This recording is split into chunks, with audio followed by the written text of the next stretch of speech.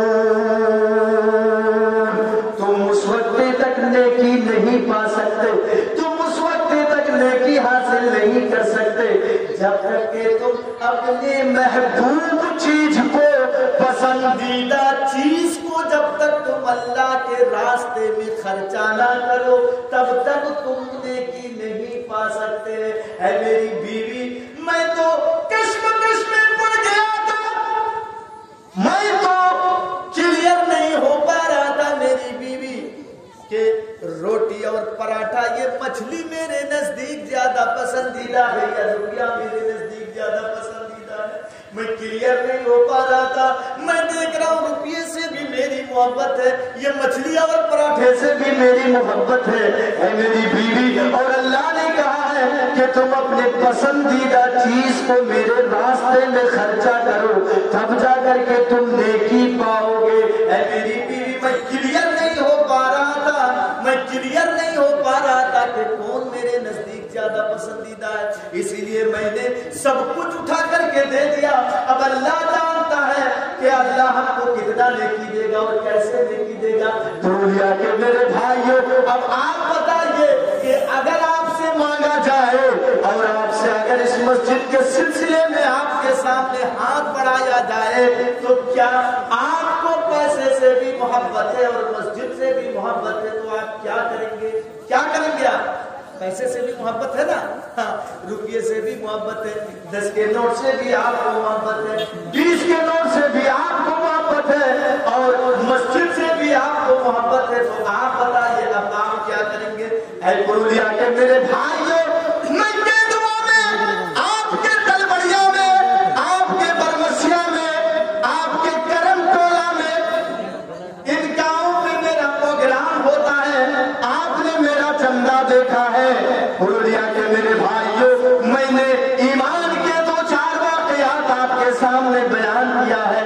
اے میرے پرولیا کے بھائیوں سنو, اگر واقعی اس قرآن سے آپ کو محبت ہے, اگر واقعی مسجد سے آپ کو محبت ہے, پرولیا کے میرے بھائیوں سنو, میں سمجھ چکا ہوں کہ چوسنے والے آپ کو چوس چکے ہیں. ہاں, 2 مولانا چندہ کر کے گئے ہیں, لیکن واقعی قسم دیتا ہوں اگر آپ کو حقیقت میں قرآن سے محبت ہے تو میں آپ کو 1000 نہیں, آپ کو 2000 نہیں, آپ سے میں 500 نہیں, آپ سے میں 200 نہیں, آپ سے میں 100 نہیں. اے پرولیا کے میرے بھائیوں, یہ جو آخری واقعہ میں نے آپ کو سنایا, 1 گھنٹے کی تقریر جو میری ہوئی آپ کے سامنے,